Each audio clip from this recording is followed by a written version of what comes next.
Welcome, golf fans, pursuers of knowledge in the almighty dollar. This is your golf guru bringing you the 2023 Travelers Championship.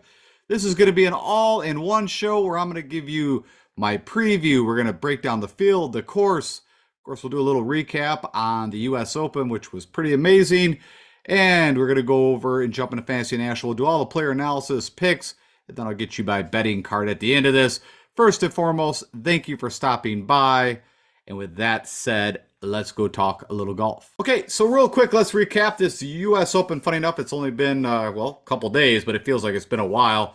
Of course, it was a bit of a holiday yesterday. Everybody took some time off. Hopefully all of you fathers out there had an amazing weekend. And yeah, I kind of tweeted out that this U.S. Open, when it first started on Thursday after looked like it was going to be a bit of a shootout when, of course, Ricky Fowler and Xander went 8 under.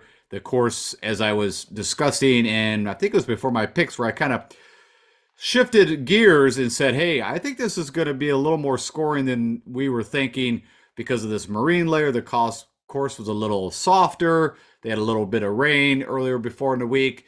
You also had spots of the fairways that the rough was not as bad.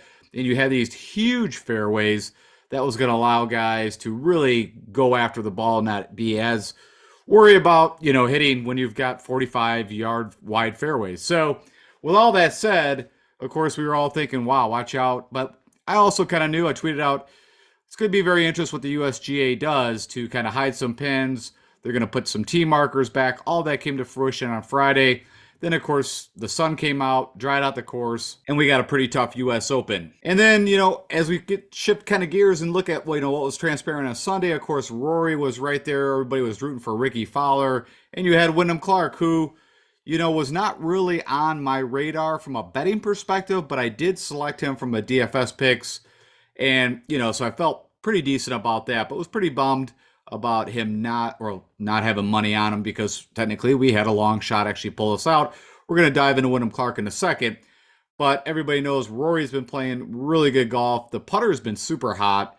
It's been that approach with the wedges, as I've stated multiple times, which did cost him a few shots in this tournament if you watched, from like that 100 to 130 yard kind of distance. But right here, of course, he was bummed out because he had a chance on 14 on Sunday to at least get a birdie. He went for it with the eagle try, landed in a trap, ended up making bogey, and really that was the turning hole. And then, of course, you had Wyndham Clark on that same hole who got it on in 2, rolled it up there really close for the eagle, missed that, but, of course, made the birdie putt and ended up winning 10 under with Rory just missing off by a shot. And, of course, kind of what I was expecting. I mean, I give a ton of credit for Ricky. He's been playing amazing golf. He had a super hot putter that where he was draining everything, but really his ball striking which has been good, just stayed that way. I think on a side note, it was kind of interesting that they mentioned quite a bit, and I did not know this, but an interesting tidbit was how Ricky kind of switched and had started having good putting. Was, I think he was out playing with his caddy, tested out his caddy's putter, which is that Odyssey kind of, I don't know, not a pendulum putter but a longer putter, and everything just was going online. And a lot of it's mental, too. If you put a putter in your hand, you start draining putts and it feels really good, you're probably going to switch to it. Well, what's even funnier, of course, is that they stated that, Wyndham and him, of course, played for a brief time at Oklahoma before I think Wyndham switched over and played at Oregon or wherever he finished his college career. That he went, called Odyssey, got the exact same specs, and then his putter has, heated up, hence which we saw, of course, at the U.S. Open, and then his first win on tour before that at the Wells Fargo. But where I was going with all this is, of course, Justin Thomas, who missed the cut and shot at 80-something. I don't even know what it was. Has not actually done the same thing because, of course, him and Ricky are good buddies. They spend a lot of time down in Jupiter.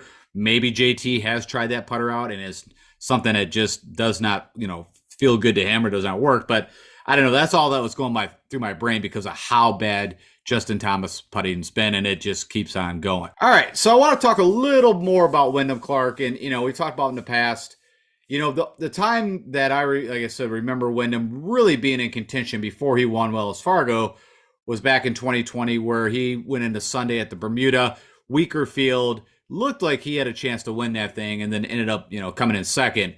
And then, of course, this transition has been made. A lot of talk about, of course, his mental aspect on how he approaches the game. He's went and seek professional guidance, if you want to say, on how to really mentally kind of change the narrative of how he views when he plays. And wow, within a month, and he gets his first win on a pretty tough track at Wells Fargo, which of course is Quail Hollow, also like Max Homa, where he's gotten some, his wins. And then of course, then comes out and really kind of, from a golf analyst perspective, yes, again, he was an obvious, I think, DFS play, but at 100 to 1 was not definitely an obvious, pick to win the US Open. And a bit of it is because the guy really has not been in contention a lot on the PGA Tour. And then if you look at his major history, it is not good. And again, a different outlook, like even Max, when he kind of switched his game and outlook and where he was at. But he's only played in the US Open 3 times, missed the cut both times before that, played in the PGA 3 times, missed the cut twice, barely made the cut, ended up 75th. Never's been into the field at the Masters, and then the Open once last year, and he ended up 76th. So it's pretty amazing. Where I'm going with all that is, if you look at the guys who typically win a major, you've had to been in contention quite a bit on the PGA Tour, and also at least felt that kind of pressure at the US Open, or I'm sorry, at a major. And really, he's had none of that except his win at Wells Fargo, and I mentioned the Bermuda Championship, where he had a chance but faltered on a Sunday back, and actually it was around COVID time. So that's what was so crazy, and of course the odds reflected that. I think the odds should have even been higher, honestly. I don't know what they first came out at, but what I saw out there was about 100 to 1 on Wyndham Clark. So if you guys out there actually did have some money, I didn't bet him live even. I was kind of expecting Rory to finally get over that hump. I mean, now it's been, I don't know how many years. I think his last one was 2014-ish. I don't remember exactly, but we all know it's been quite a while since Rory's bagged it. But I'm sure it is coming soon. Maybe the Open will work out for him. And then if you're looking, it's just some stroke gain data just to see how these guys done. I thought I'd throw this in. A lot of it is Austin Eckroat. I think is a lot of buzz that he might have a chance to win this tournament. He's just been playing amazing golf. The putter kind of let him down, but from a ball striking perspective, he was also a pick of mine from DFS. Has just been amazing.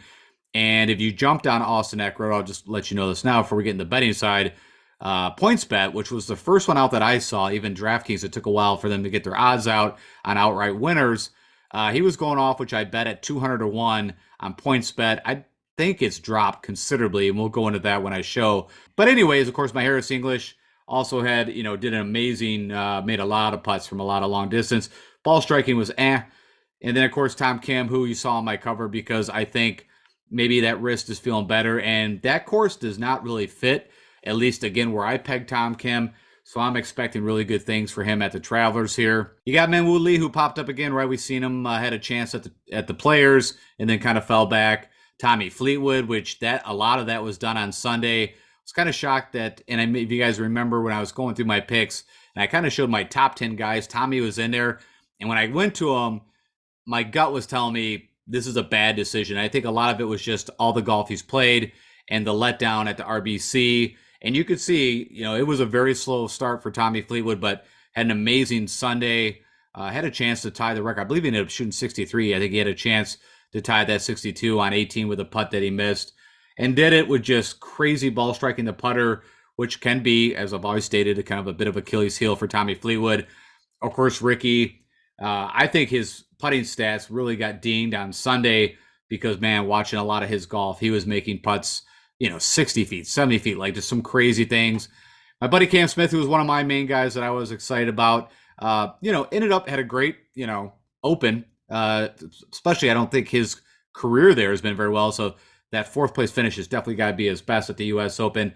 I think his best finish, if I remember now, was his rookie US Open. I think he ended up T15, something like that. But you see, of course, he did it with the putter. Short game, funny enough, lost a little bit, but maybe a little bit because of the irons. He was doing well. And we always know the driver can be an issue with Cam, but we also said, hey, those super wide fairways could help out. Scotty Scheffler just doing what Scotty Scheffler does. Finally did gain with the putter a bit, but man, that guy was also a guy that I thought, I think he was a 7 under going in, 3 shots back, starting the tournament on Sunday. I kind of was thinking he was the one that would end up winning that thing. And then Rory's just been having a lot of bad Sundays. The Memorial was one. I believe the PGA Championship. even the RBC that where he struggled on Sundays. But again, of course, he was hitting just crazy 370-yard drives and just bombing it out there. Good with the irons, we're better. And the putter's still running really well. And then, of course, Wyndham, if you're trying to figure out what he did, this is very typical Wyndham stats that we've seen for a long time is gain a bunch off the tee, struggle with the irons. I mean, I'm not saying he struggled. They didn't lose strokes, but compared to what he's been doing. But, man, his short game in the putter was just amazing, and all the par saves and, getting out of, the ability to have a double bogey, but, pulling out the bogey to not go there. I don't know if he actually made a double bogey all tournament. I don't think he did, but I didn't actually fact check that. But anyways, I think that's enough. That's a good recap on the U.S. Open. It was a great tournament. I was excited, either way, if it would have been really any of these guys, I wouldn't have had a problem with, to be honest. So, okay, let's shift gears. And now these guys, of course, jumped on a charter plane, I'm understanding. And because it is an elevated event, and flew from West Coast LA all the way over to East Coast, where they are going to be pegging it up at the Cromwell, Connecticut area at TPC River Highlands. This tournament has always been kind of a player's favorite. I think they get the second highest turnout from fans at this event next to the Waste Management. It's a bit of a party, not as much as Waste Management, but it's amazing the turnout that they get here.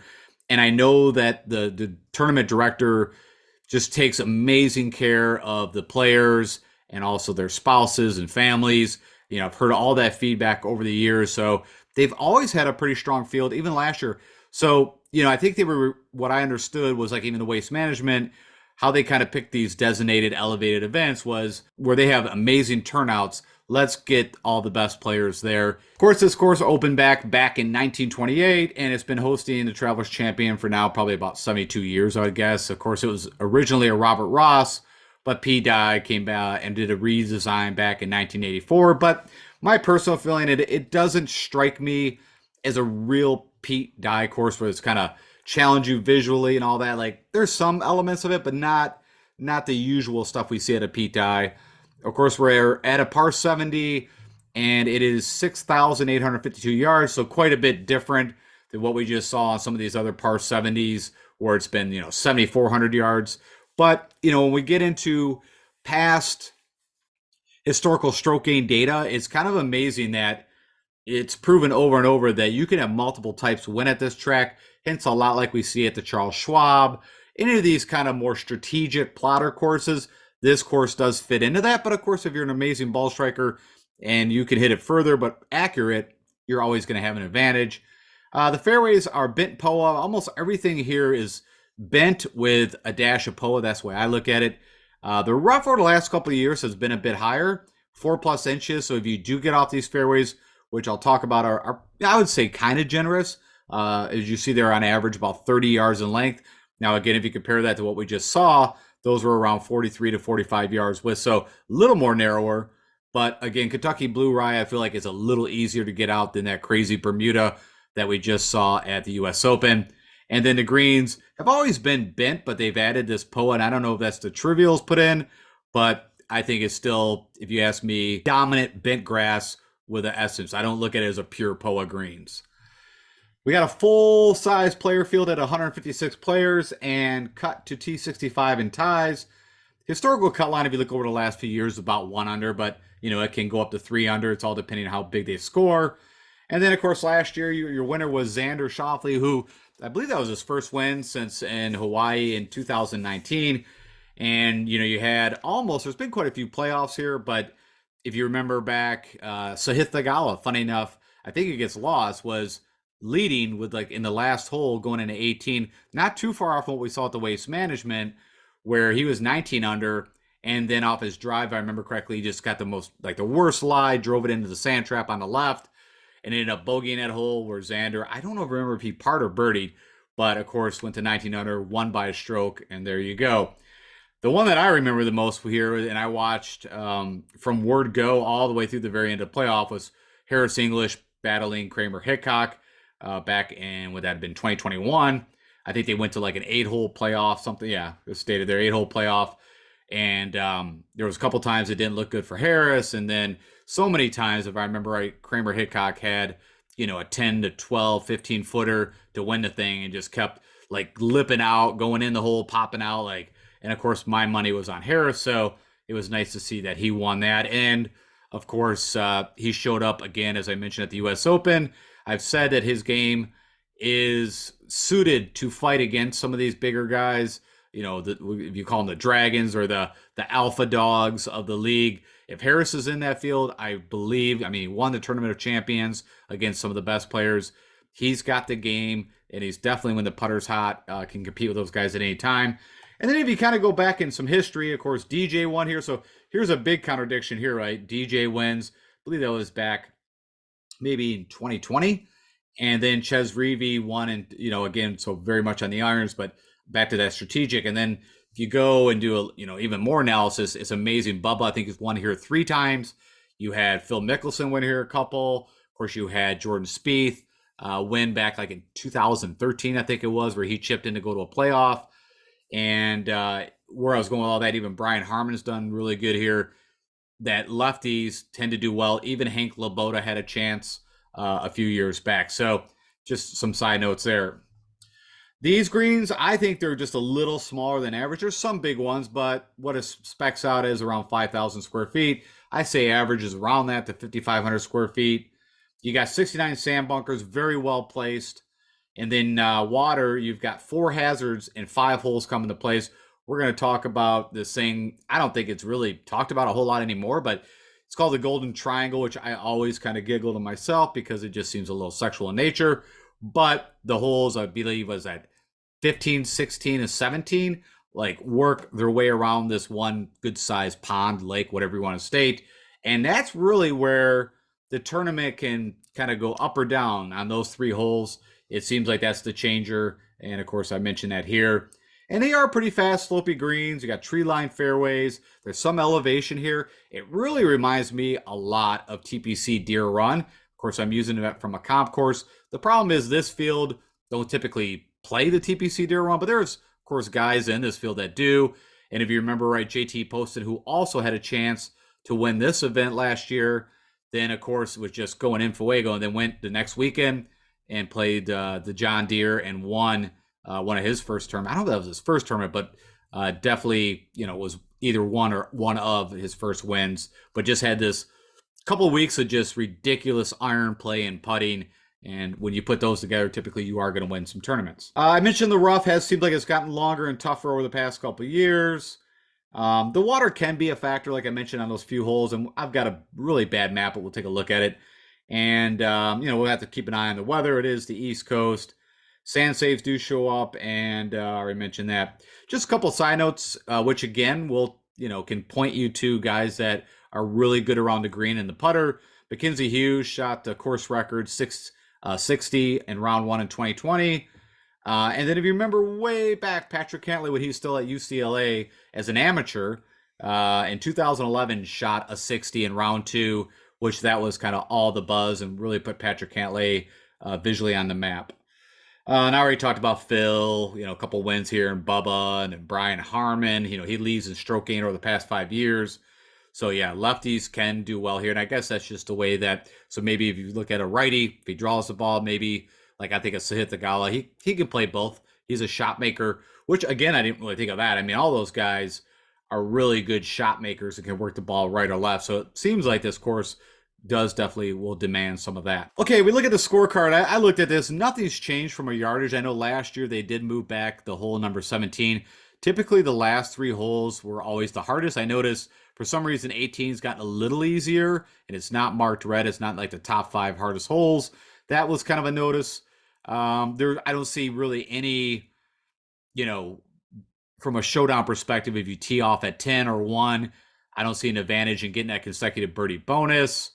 And it looks like, really the front is where you could put that consecutive birdie bonus. I mean, I guess there is this stretch on the back. So maybe you could make an argument. Again, you got the second hardest hole starting off on number 10. But, man, if you birdie number 10, you definitely have a good chance here to get that consecutive birdie bonus. But, very typical. You got kind of the 6 bogey opportunities, 6 birdie. And then I will call out, I think it's number 13 here. Where's that eagle rate?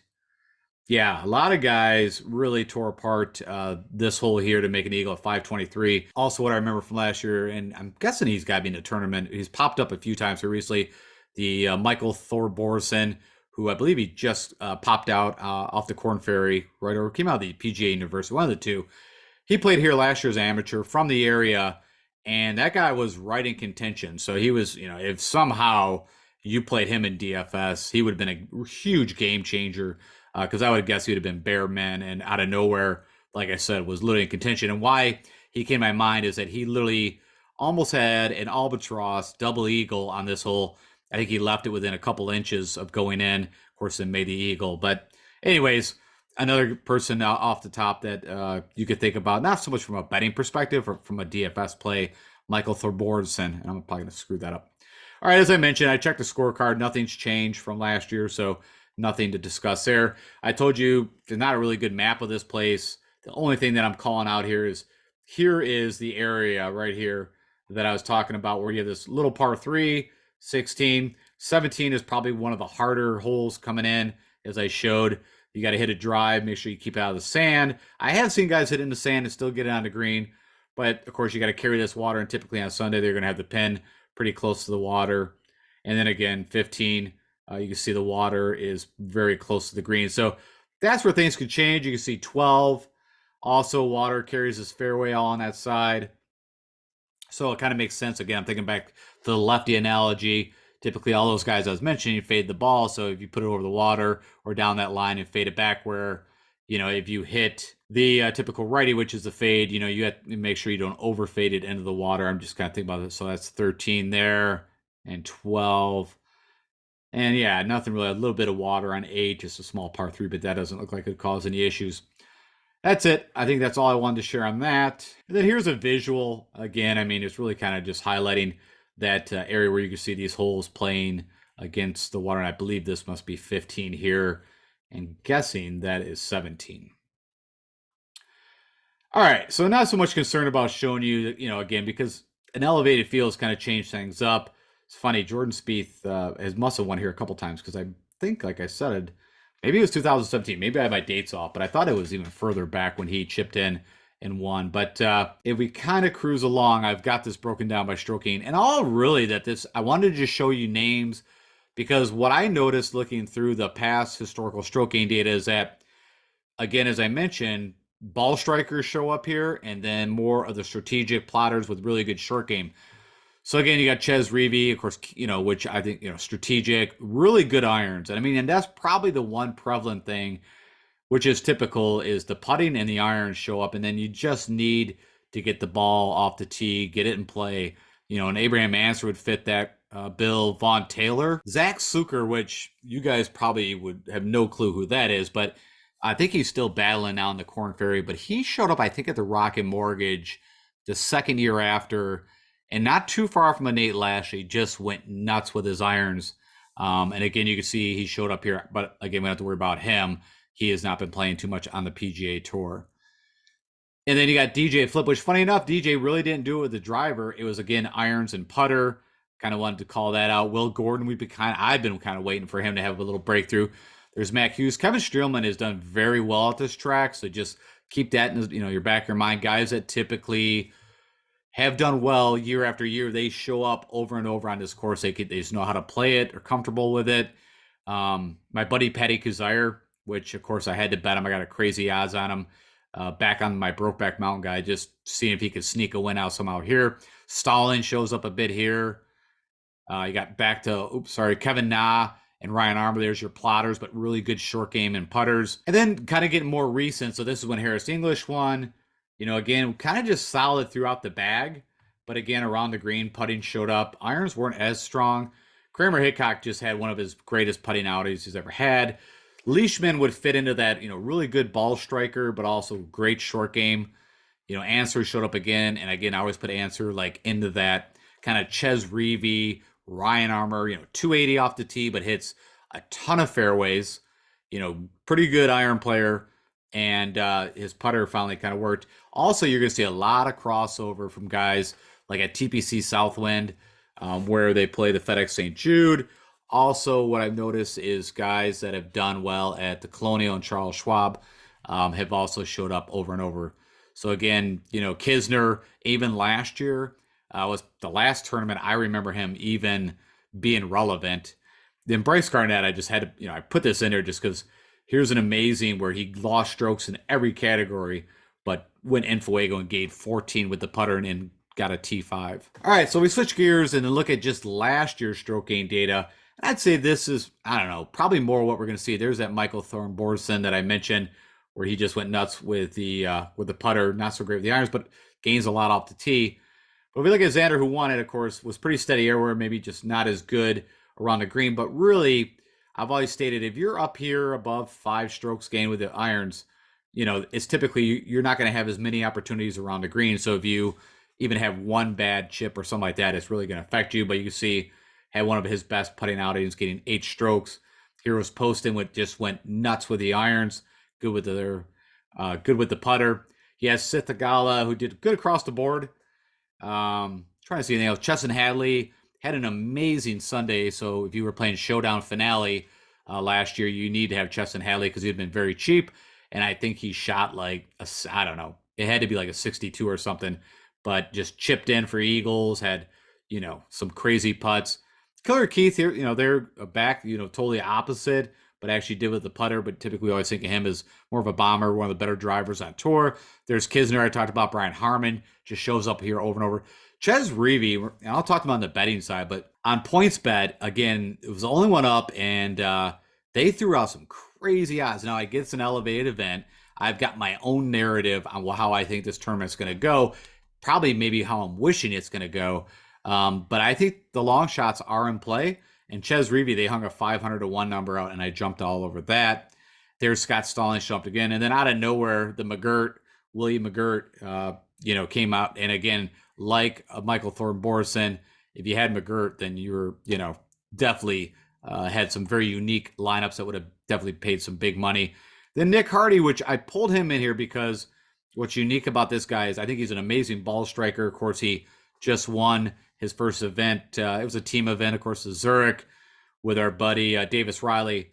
And that goes back to, again, a pure ball striker, not the greatest short game, can also do well here. Then the last thing I'll show you, again, if you are interested in, and also from a one and done perspective, I always think this is a good kind of litmus test for one and done is, if you're not looking to burn one of the big guys, or you don't have a lot of the big guys left, Brian Harmon is screaming, right? And he also, first 2 rounds was right there in contention at the U.S. Open. So probably a good one and done play. You can see only one miscut in 2020, but other than that, it's always a top 10. Also could be a really good top 10 bet. I don't know what the odds are. Of course, Cantlay, I already mentioned about shooting a course record here. They are bent greens and, hasn't won the thing, but has never actually got done worse than like a top 15. That's interesting. He must have fell apart because he was right there with Xander. So must have had a bad Sunday. I don't remember now, but I know he was there tied with the lead almost coming into Sunday last year. Talked about Ches Reavie, Streelman, Rory last year. Again, Rory playing amazing golf. Side note, he was right there as a leader after day 2 and then fell back on the weekend. Scott Stallings, Pablo Keegan, Robert Streb. Funny, Party Marty Laird also was in contention last year. So maybe there's some crossover from TPC Shriners where they play at Summerlin, TPC Summerlin, which is more of a scoring fest. But also, if I remember right, Party Marty was chipping him in and just got super lucky. Hence what's got him out there. But pretty good ball striker. He just really struggles with the putter. Then my buddy Russ Henley's down here, who I think is a good fit. That's kind of the guys that I'm kind of pegging. Elite with the irons, very accurate off tee, don't need to be long, and then hope that putter clips because that's what you're going to need to win this tournament. So with all that said, here's the player profile that I'll be looking at and using for my custom stat models. You can also leverage this. But right off the bat, good drives, and if you're like, what the heck is that? Instead of off the tee where it's looking more at distance to hitting fairways, good drives is more about hitting the fairway or the first intermediate cut before you get into the high rough. And then on your second shot, you're hitting hitting greens over and over and over. So let me state that again because I was a little confused. So good drives, either you're hitting the fairway or the first cut, and then on your second shot, you're hitting the green. And that was what good drives mean. So that's kind of whenever I get into tighter, more strategic courses, I always pull up good drives instead of off the tee or driving distance. I'm actually adding ball striking because I believe in this field, it is an elite field, probably the best field we've ever seen at TPC Travelers. So I think there's going to be an advantage, of course, as always, the guys that are just better at ball striking. And what is that? guys that gain off the tee mixed with iron plays. That's the two main stroke gain data areas. Of course, approach is huge, as it always is, but it really shows up here. Gonna have to have a good putting round. Short game definitely shows up. And what is short game instead of around the green? Literally, it's combining putting and around the green. So it's kind of like, the ball striking one I just mentioned. And it's kind of just putting more down on the putting side. But guys have good short game. The one proximity of the pin that really shows up here is this 150 to 175. Also 125 to 150, I believe comes up like 19, 20%. But again, trying to really highlight and put the most weighting on these key stroke gain categories. As I mentioned, I've been honing these models over and over year after year till I can finally find the perfect ones that I like. And then there's a ton of these par fours between 400 to 450. You got 8 of them, 12 par fours total on the course. You got only 2 par fives, and then of course 4 par threes. And you're gonna need to make birdies here. Like I said, it's not in the typically shows up in the 20s, maybe with this field, and depending on the weather. But as you saw, it's typically 1700 and 1900 wins this tournament. Okay, so with all that said, of course, I created my custom stat models for you guys, and we always start out on recent form. And if you want to know the weightings, just take a look over here. I got good drives at 15, ball striking at 15, which is really combining these top 2 ones, and approach at 25. So I'm literally just tee to green, if you want to put it that way, 55% of the model is really off the tee and then hitting the greens. And then we got 20% on short game and putting.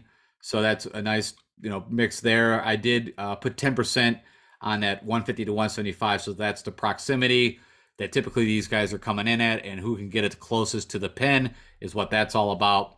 I mentioned those 8 par fours, I got 5%, and then birdies, I got a 10%.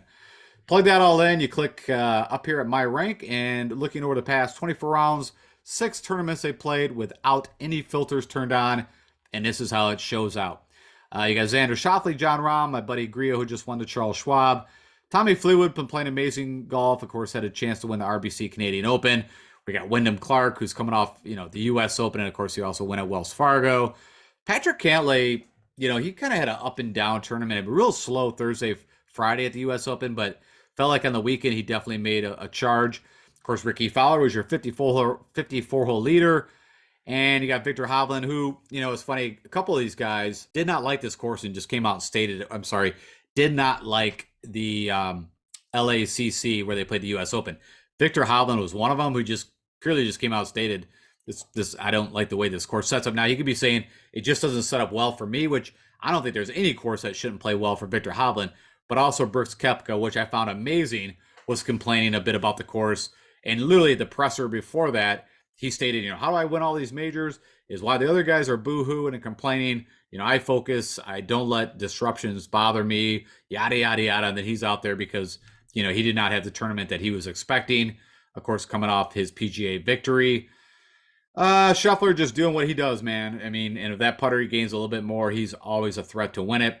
You got Russ Henley, who I think is a great course fit, but Russ has not been the greatest with the putter. Hideki, who got us to the weekend. I was really hoping Hideki would have a better U.S. Open. He was one of my picks. I think Christian Bezuidenhout, who, I was on him a little bit earlier, but this course really does set up for Christian Bezuidenhout. But what I've kind of noticed is that guy just cannot score enough typically. And in this event, you're going to need to score. So I haven't bet him. I don't know what I'll do from a DFS perspective. I'll see where he fits in from a pricing, but could be kind of an interesting DFS play. Of course, Colin Morikawa showed up and had a pretty good U.S. Open. I think could be very live here. His skill set would be perfect. And if the putter, I have to take a look when we go into the analysis, how much he gained with the putter. But I think like a Tom Kim, I think these two, Tom Kim and Colin Morikawa, could be right up there with a chance to win the thing. Of course, Rory has been playing amazing golf. And I guess I'll just get into my narrative now. So if you look at where we're at in the season, right, this is another elevated event. And man, it's been a ton of golf for these guys. None of these guys are used to playing this many tournaments in a row or compact. You had the video that I clipped out when Jordan Spieth was talking about this. I think they're at that same exact thing, right? You've had the PGA Championship with like a tournament or two. You had, of course, then the U.S. Open. And then now you're going to the Travelers, which typically these guys probably would have took off because what you've got coming up is the TPC Deer Run, the Rocket Mortgage, and I'm missing one. I can't think of it. But it's another tournament none of these guys are going to play. they're going to take like a 3-week period off. They're all going to jump on a jet to go over and play probably the Scottish Open to get ready for the Open. And so where I'm going with this is I'm wondering how many of these guys that are at the top end are a little burned out, been in some crazy contentions and these, a couple majors they just played, and are probably looking past this event, but it's an elevated event. Don't want to get dinged a few $1,000,000, so they got, they're going to play it. I mean, Rory for sure cannot miss it because he pulled out of the RBC Heritage, which was another elevated event. So what I'm going with all that is I'm thinking that either we're going to see maybe possibly some withdrawals if possible, but not even so much that is that, some of these guys, this is my own personal belief and narrative, is that they're going to look past this tournament and start already focusing on the next major because literally, with the John Deere, the Rocket Mortgage, and the other tournament that I'm losing in my mind right now, they're not playing in those. They could care less. And like I said, they'll fly over and start getting ready for the Open. So with all that said, the hope is that we get another long shot here. That's all that I was stating. Corey Connors and Siwoo Kim kind of round out, and I think also very good fits. I think Corey Connors has dropped down to 60-1, maybe 70-1, but I didn't bet him, but I think, man, perfect course. And then Pete Dye, Siwoo Kim, he has showed up here at times. I don't think it's a perfect Pete Dye comp, but had a pretty good show on US Open. Got you to the weekend. All right, and then real quick, I did, even I always say this is the recent form. So the past was looking at 6 tournaments. This was looking at just the last 3 tournaments, and we've been playing a lot of courses that there is some similarities, shorter like par 70s, of course, very high rough, bent greens. So, again, I think these are all pretty relevant even from a comparable course. But Rory, if you look at just the last 3 tournaments, is leading everybody against my model. Ricky, of course, all these guys, Wyndham Clark. So, top 3 guys had a chance to win the U.S. Open. Xander was right there in the beginning and then kind of just, fell back a little bit on the weekend. Got Morikawa, Henley, Adam Schenk, who showed up. I'm going to forget now. Was that the Memorial where he had a chance? Maybe it was a PGA, but he did show up. I always say, Adam Schenk, I think, is a great player. Typically, he's had better, showings on Bermuda, but, could be a good DFS play. Of course, Tommy Fleetwood. Oh, the RBC Canadian Open. I was forgetting about that. Maybe that's where he had a chance. Seb Straka, for whatever reason, typically if it's tough conditions, won the Honda, will show up. Siwoo Kim again shows. Victor Hovland. Dougie Gim's been playing pretty good golf. Aaron Rye's been playing good. He fits this track. Very accurate off the tee. Good iron player, but typically it's around the green putting where he can slack, and you can see that right here. CT Pan, I actually will talk about him on the betting side. I think is very interesting. Scotty Scheffler and then Patrick Cantlay again. Same model. No filters, just looking at the last 3 tournaments. These are the guys under the most recent form are playing really good golf.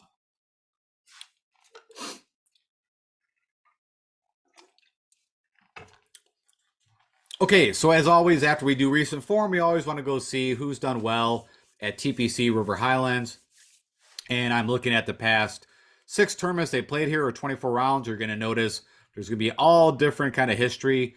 But against my model, number 1, which, we kind of looked a little bit at this from the one and done perspective, but Kevin Streelman, he just loves this course, does very well here. Ches Reavie, Ryan Moore. So right off the bat, you take those 3 guys, and that's telling you over the history, and again, now different kind of strength of field, but over the history, that tells me that the guys that are more strategic plotters, really good with the iron, short game, are the ones that, will do well here. But of course, Xander won last year, but Russ Henley fits in the plotter. Andrew Putnam fits with that top 3 guys. Even Tyler Duncan, just a really good, ball striker, but doesn't hit it very long.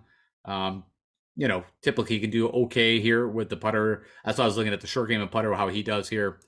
Cantlay, Brian Harman, Rory, Sahith Theegala, Brendan Todd, Webb Simpson, Keegan, Griot, Sam Ryder, which I kind of took a moment and thought about betting him because they were hanging like a 700-1 number on Sam. And of course, back at the Waste Management, he was on that run with his irons and putter. Like, again, would not be a bad play. And even a bet still, if he's at 400-1, I think, again, we always kind of get so hung up in the recent form moment, but don't look at the big picture, what these guys have done over the season. And Sam Ryder could, have an amazing tournament. Typically, one of the, was doing amazing with the irons. Very good putter, good around the green. And if the driver stays in play, watch out. He could also show up. Again, with me kind of leaning to the higher-eyed guys. All right, because I'm not going to do multiple shows here, I always do like this kind of refined model. So, I've got a little bigger model now. I really want to put all the weight in on like 4 or 5 stroke gain categories. I call it my keep it simple, stupid model. And if you plug that in again over the past 24 rounds, 6 tournaments, and that's really weighting heavily on good drives, approach, and then short game, putting, and birdies. Like just let's cut out all the other stuff and just see the main stroke game categories, what these guys do best. And Xander shows up one, Clark, Rahm, Griot, Fleetwood, Fowler, Cantlay, Hovland. Denny McCarthy, somebody that we've been kind of waiting on, right? Had a chance with the PGA Championship, if I remember correctly. All these tournaments are starting to blend together, but also somebody I'll talk about on the betting side that I'm interested in. Scheffler, Putnam, Henley, Nate Lashley been playing good golf. My Rocket Mortgage buddy who won there. Seabez, Dylan Wu, and Michael Kim, who I'm trying to remember now if I picked him as a DFS pick, but I feel like he missed the cut last week, so it wouldn't shock me if I did. All right, now if you're just looking for guys that first off and foremost hit the fairways and then hit the green, so it's pretty much a fairway and reg and green and reg kind of model, and that's all I'm looking at here. Is, click down here, give me your top 15 guys who do that over the last 6 tournaments they played. Neesmith, which typically is a very good ball striker, and you see some of the areas that he will fall apart. Austin Eckroat, we talked about him very early on about I think he's a lot of the market out there is talking that he could have a really good chance to win. I told you I got him at 200 to 1. Hopefully, maybe you jumped on that early because now he's already down 80 to 1, 60 to 1. I don't know where he's at now. Got Scheffler, Xander, Rahm, Denny McCarthy, Soo Kim. I think this is Carl Yu. Schwan. I think that's a different name. I'm trying to remember this guy's name. I was supposed to look at this. It's not Carl Yuan. I don't know. I got to figure that guy out. Xuan Yu, but yeah, figure that out. Colin Morikawa, Lucas Smelt, the Glove Glover, Patrick Cantlay, Russell Henley, Corey Connors, Tom Kim, Lee Hodges are your top 15 guys that are hitting the fairway or the first cut and then hitting the green on their approach. Now into the Ironman. If you remember right, I told you guys I used to do this a little different, but I think this is the best way to do it. And what it does is taking overall their irons and then the 2 top proximity of the pin yardage, 150 to 175, 125 to 150. You can see how I weight this. And if I plug that in again over the last 6 tournaments, number 1, Jon Rahm, Colin Morikawa. Benny Martin, don't forget Benny Martin. Again, maybe a fun, maybe a top 10 bet, but also been playing really good golf and does these things very well. Aaron Rai pops up there, Scheffler, Straka, Xander, Victor Hovland, Hideki Matsuyama, Henley, Tom Hoagie, Ricky Fowler, Seabez again, over and over, keeps showing up. Ryan Moore, Austin Eckroat. And I threw in Max Homa to give us one extra because we're going to talk about Max. It was a disappointment, I think, for a lot of people. And once I kind of found out, as I mentioned this, I bet him real early on. Once I found out that it wasn't really Poa Greens. Also, I mentioned Max game. He's come out and admittedly stated his swing was not confident going in the Masters. I don't know where he's at. I think he's still been struggling a bit, especially off the tee has been the issues. But when we get to the betting side, I'm going to talk to you about why I'm interested in giving Max Homa one more shot. Okay, now if you're looking at just short game specialists, again, that's combining around the green and putting. I already talked about Denny McCarthy, I think is, a good bet and play from a DFS perspective. Of course, Wyndham Clark. Now, it's going to be hard. It's going to be interesting what his ownership looks like as the time approaches because coming off a U.S. Open, your second win ever, your first major that you ever even contended in, you won. All the press and all the hype, man, it seems like it's going to be hard to really get up and be excited to go win the Travelers. But that's my personal opinion. Yeah, Ricky Fowler, Adam Scott, which, if you want to talk about the 2 guys that killed me at the U.S. Open was Adam Scott, who missed the cut, and also Justin Rose, who was playing really good golf. I believe, pretty sure that they both missed the cut. I just remember on my showdown, actually, I didn't even talk about this from a recap perspective. My DFS, I played 20 lineups in the large GPP for the Millie Maker. I got 3 6 of 6, and just not enough to, I think I cracked the top 5,000 on one or something like that, but nothing to write home about. And then honestly, from a showdown perspective, it's the first time in a long time that I did not typically at least make my money there to pay back it was just a rough go. My first day, as I mentioned, I played Adam Scott and Rose, thinking for the price they were good plays, and they stunk it up. So, um, Harry Hall pops up there. Fitzy, Eric Cole, been playing really good. Actually, a very good fit for this course too, I believe. Eric Cole, Xander Schauffele, Matt Kuchar, again, good fit. Jimmy Walker, Thigala, Minwoo Lee, Jason Day, and Brennan Todd. Again, if you're going with the more strategic guys. Now, I think great ball strikers could do very well here, as I mentioned. But, when you're trying to fill out maybe some long odd bets or also guys down in the 7,000 range, those are the guys that I would lean to. And then if you want to know some of the best putters on bent, now remember it is a POA mix, but I think it's heavily a bent green. Funny enough, Justin Lauer popped up number one, and I'm not doubting it. It just was kind of interesting to me. So, side note, of course, everything else has been a little rough, but man, the guy's short game has been extraordinary. Andrew Putnam has been playing really good golf. Danny McCarthy, Eric Cole, Cantlay. I always say Cantlay on bent, just has not come to fruition. All these bent green courses that we, even the Memorial where, he underwhelmed, to say the least, on how he did there. Seabez, Victor Hovland, Keegan Bradley, Justin Suh. More and more I learn about that guy is he's got just a really good short game. You can see the rest of it's a little Brendan Todd, Sahith Theegala, Max Homa shows up there. Harris English, Xander, and Hadley.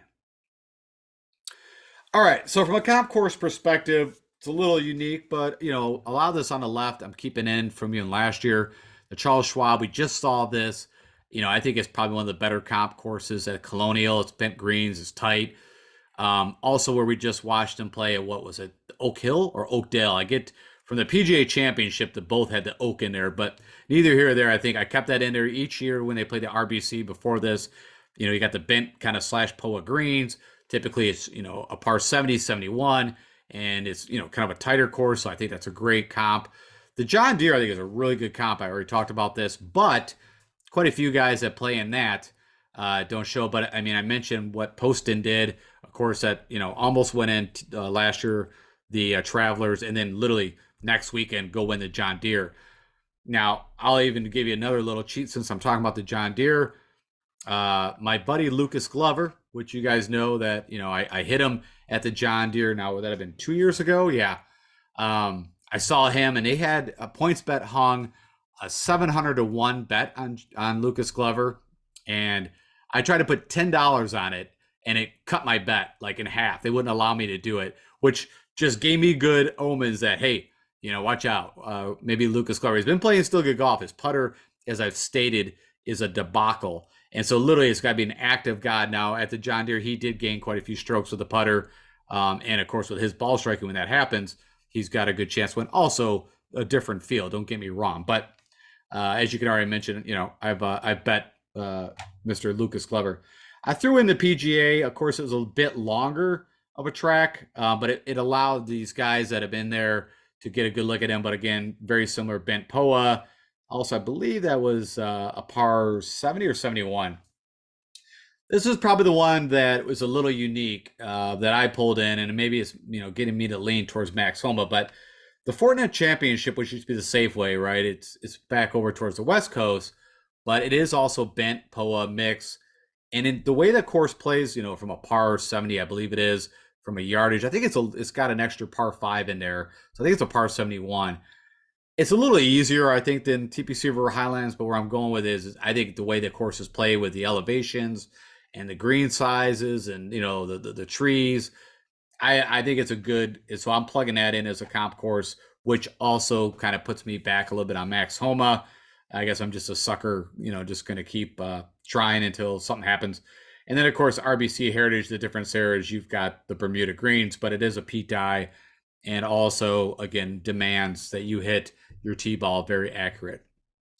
With all that said, against my model, if you want to know against those comp courses, which I felt pretty good about, Xander pops up number one, Cantlay, so, the favorites do show up. You get Seabez, again, that, it just keeps telling me to bet them, and I haven't done it, but, maybe you guys should do it. I don't know. I'm just leery that every time I jump on this bandwagon, I get pissed because the guy just typically can't score enough. Corey Connors, Hovland, Reeve, Fitzy, Henley, Thigala, my buddy Griot, Morikawa. Mark Hubbard, don't forget about him. He's been playing really good golf. and this course should fit him. Aaron Rye, and then Carson Young, which we've been talking quite a bit about. It's been a good cheap play. Can score a ton, but also can bogey a lot. So do what you have. But on these comp courses, you can see pretty good stroke gain numbers pop up. Okay, so we've already talked quite a bit about some of these betting, but I'll go through my betting card.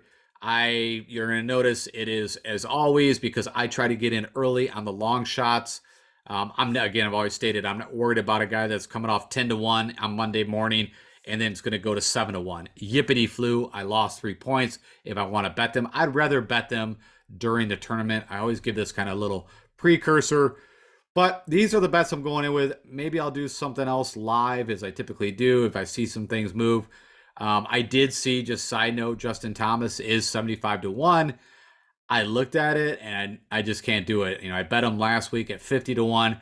Now you're getting a 75-1, which seems ludicrous. But it's also amazing. Just don't want to go off on too much of a tangent here, but how the things have shifted where, if you remember Jordan Spieth was in the worst funk ever of his career. And then you had Ricky in his worst funk. And then you had Justin Thomas, who was just riding high, won the PGA, was winning tournaments, playing amazing golf. And I really want to bring this up. It's like the Brat Pack, right, of these guys that live in Jupiter, good friends their whole life. And now it's come full circle. And now JT is in a super funk as far as I'm considered. He hasn't won a tournament or really been in contention since he won the PGA. That he won that literally by shooting 8 under on a Sunday was like an act of God, but it happened. And now Ricky Fowler and Jordan Spieth are playing really good golf. It's just weird how this cycle can definitely happen. With all that said, I've always stated these guys are just a swing away, a putt away from, saying that's what I was doing wrong or that feels amazing and winning a tournament. So again, I'd have no issues going out there and betting JT at 75-1. I have not done it. I've been chasing that, and I think I'm just going to jump off it. But I'm still a sucker for Max Homa. He is 50-1. With the Fortinet, he's won back-to-back. I believe that if he can literally just get the off the tee figured out, let's see what it's showing here. I mean, it's still showing good drives are not terrible, man. The guy does everything else, and we've seen him navigate around these kind of courses and win. If you look at his second Wells Fargo championship, that was also right on the East Coast, and I'm blanking. Oh, it's TPC Potomac in Washington, right? I think that's where it was at, which fits this kind of track, way better than Quail Hollow. I look at Quail Hollow as a big boy course, fits more like Murfield Village or almost when you kind of comp out against the U.S. Open. But this kind of track fits very well with his second Wells Fargo win. So anyways, we'll see how that works. Funny enough, Tom Kim, which I've been off and said I was not going to play him until we got to a more of a scoring fest, which I believe this is pretty close to that. Also to see he's got, from my notice, I think he's got the tape off the wrist, or at least it's not bothering him. And they hung a 60-1 out, which I jumped all over because I think this is a perfect fit. I already talked about Eckroyd. I got 201. Again, these are all on points bet. CT Pan, I believe I got him at 150-1. I did that today. It was not Monday morning, so maybe it was probably better odds out there. I just missed. Denny McCarthy, kind of same thing. I bet him today after doing more analysis and kind of stating. I think I got him 90-1. Grillo, I bet that Monday morning on PointsBet. Got that 200-1. Patrick Rogers on PointsBet. Same thing. I tweeted these out. 175-1. I do believe, I checked yesterday, the 175-1 for Patrick Rogers is still there. He's been amazing ball striking. He's had a chance to win again. I'm going to forget because he always tournaments, but he was in contention a few tournaments ago. Kind of fell back on Sunday, but again, been waiting for him to crack through. Ches Reavie, I think I talked about this. I got him on PointsBet 500-1. So you can imagine who I'm rooting for this week is hopefully Ches Reavie. Again, been in contention. Been amazing with the irons. Typically the putter that would bite him in the butt, but he's been making putts. Dylan Wu, I got at 400-1. I told you Patty Guzire, I think it was 600-1 or 700-1. That's the main reason. Oh, and by the way, it was a free bet on points. So funny enough, I think they gave me a $20 free bet. So if that hits, I think that's my best payout. Harris English, I jumped on that to Monday morning, 90-1. And then Lucas Glover, I already talked about that. I got him at 700-1 and tried to just put $10 and it would not allow it. I ended up getting like $5 on him. So that is right now my betting card, who I like. Again, this is with the hopes that a lot of the big guys are kind of like, just in that mindset of, hey, I'm just burned out. I've been through 2 majors, also the Memorial, so we've had elevated events after elevated events. And now you're at the Travelers, and I get it's an elevated event, but you've got a nice little break coming up for these guys. Then you got the Scottish Open and then the Open. And, of course, they're going to leave early to start getting prepared for that. There's actually my buddy Jordan Spieth. We chipped in right here to get into that sudden death playoff and win that tournament. He's not in the event. Funny enough, some of these guys have used this event to take like this nice long break. And I think Burnsy, Spieth, there's a couple other guys that are not playing, which also kind of just told me, hey, I get it. You guys have probably ready. So with all that said, now I'm going to go jump over to Fantasy National. Let's go look at some analysis. I'm going to look at my picks. Okay, so I've hopped over into Fantasy National, and as always, my plug for them, if you are putting any kind of money on betting or DFS and you want to do a little bit of deeper analysis than what you're getting here, go check it out. You could even get a month subscription to give it a whirl. Okay, that's my plug. Now moving on, as of course we were going to use Draftkings pricing as we always do, but if you're doing something in FanDuel or whatever, use these picks, but the pricing is just going to look a little different. And as always, I've already kind of done some pre-analysis. I'm going to use these last 24 rounds of golf because I think we've had a lot of good comparable courses over the RBC Canadian, as I mentioned, the PGA Championship.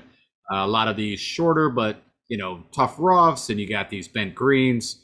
So should get a lot of good understanding on how guys are doing on these sort of tracks. And also we're going to be looking at what we call the sneak peek or this kind of mini dashboard. And what we're looking at today, I've got a mini model, which I'm going to pull up right here so you can see the weightings. As I already stated, we're going to be looking heavily on good drives at 27%. Approach is king at TPC River Highlands at 35%. Short game and putting both at 14%. And then that proximity where about 25% of the shots are coming in at 150 to 175. That is how the model's weighted. If you also want to reproduce this and you're in Fantasy National. And then over here, of course, I'm going to look at birdies because we, typically we're going to get to somewhere between 17 under to 20 under in this tournament. So I want to look at how these guys have been performing from a birdie perspective over the last 24 rounds. And then you can see over here, recent results. What have these guys done over their last 5 tournaments played?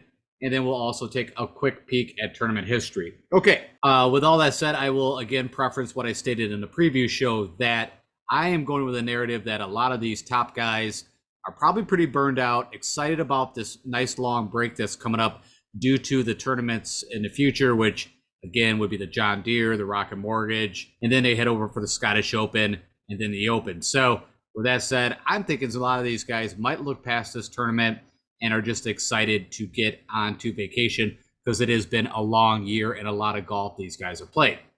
But at the top, of course, you've got some decisions. Oh, I should state I've got no filters turned on over here. I want to also state that. You got the top 3 guys, which, pretty standard for these elevated events. We got Scotty Scheffler, who's just been amazing, right? I mean, nothing worse than a top 5 or better over the past 5 tournaments. He just finds a way to get it done, even though the putter has still been pretty suspicious. He did gain, as I showed, a little over a stroke at the U.S. Open. So the putter was a little better than what we've been seeing. Of course, Rory's been playing really good golf too. And same thing, I mean, the Wells Fargo was not a good showing. Of course, he missed to cut the Players in the Masters. But the last 4 tournaments, he's at a second, a T9, a T7, a T7. And as I mentioned last year, even though he ended up T19, he was tied for the lead, I believe, after day 2. So was doing very well and then just kind of fell back on the weekend at the TPC River Highlands for the Travelers. Same thing, you can't go wrong with Jon Rahm. You can see tournament history here. This is going back a little ways. Same with Rory. Is always ended up, I don't know, top 15 or better would have state that. Funny enough, if you look at tournament history, Scotty Scheffler probably had the worst of it with a missed cut, a T47 and a T13. But again, I think it's hard to argue that, any of these guys could go out and win this. But I'm going to be skipping all these guys. Again, this is with a focus on the large $200K winning first place GPP. So it's $1 million total purse, but winner gets $200K to first place. It is a large GPP event, and that's what I'm looking at here. And again, if you could start your builds maybe with skipping out on some of these guys and kind of, starting at more of like a Xander Patrick, you might have a little unique. But I think, you see, Patrick Cantlay's already showing that projected ownership is pretty high. Funny enough, right now, and again, I took a quick look at this. There's only 3,000 entries actually made out of Fantasy National into DraftKings. But right now, what the market's saying is that, and I just noticed this, was that maybe some people are kind of on the same bandwidth or narrative or wavelength that I am, that they're going to try to skip the top three guys because there's so many guys down lower that you feel like could actually win this tournament, and you don't have to kind of build your lineup. I think you can make it a little more balanced if you want to state without skipping these three guys. But I have no issues if you pick them. Where I'm starting my builds, of course, is Xander and Patrick Cantlay.